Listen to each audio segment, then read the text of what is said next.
Thanks, Megan. Well, you just heard Jay. An estimated 2 million Americans have recently received notices announcing that their plans are being canceled, and it's expected to go well beyond that. So with all the website problems, and there's one report out tonight that yet another freeze has taken place, could they fall into a coverage gap? That question also came up this morning. Can you guarantee no American will experience a gap in their health care? So what I can guarantee is that we have a system that's working. We're going to improve the speed of that system. Excuse me. Yes.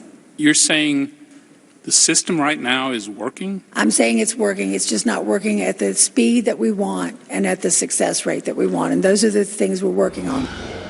Chris Stirewalt is our Fox News digital politics editor. I mean, this is so you literally may have people who get kicked off of their plans thanks to Obamacare, which was supposed to insure more people, right? They get kicked off, and then they have no choice but to go onto these exchanges to try to replace their coverage, and yet they can't get on the website, and maybe they don't like the plans.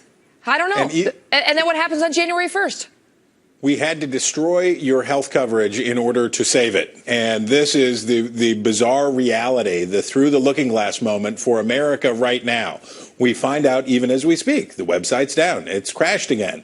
That's not good. If you just got a notice in the mail today from your insurance company that says you're dropped, and if you've got a family and you have people and you have medical bills and you are living paycheck to paycheck like so many millions of middle-class Americans are, imagine the panic that would greet a system error. You can't log in. It's broken. Or when you hear that the insurance companies say the data that makes it through to the other side is corrupted and we can't even use that. What a panic. And they don't know what they're going to get when it's all said and done. They don't know whether they're going to be able to keep their doctor. What about people who are on chemotherapy? What about people who have children who are getting ongoing care from physicians and hospitals? They don't know whether they can still go to those hospitals and have those doctors. All they know is that they've been canceled, contrary to an explicit promise. And now when they try to go and do the responsible thing and get replacement coverage, they can't even get on the darn website.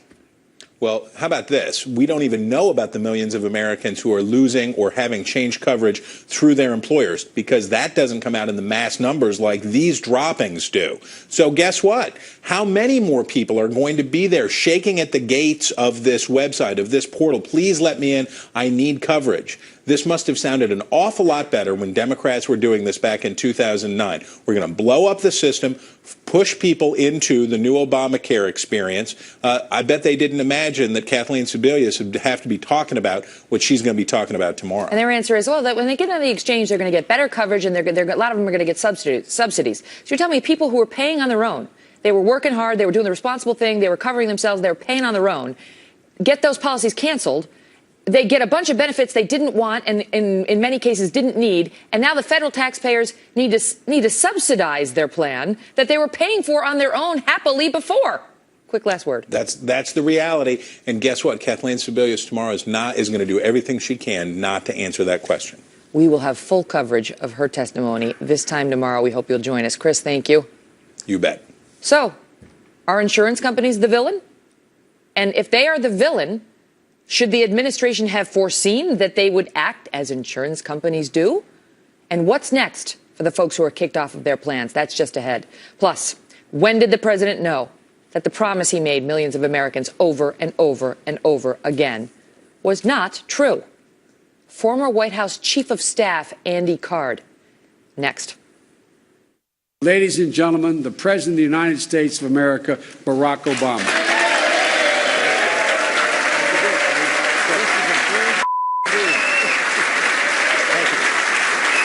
Thank you, everybody.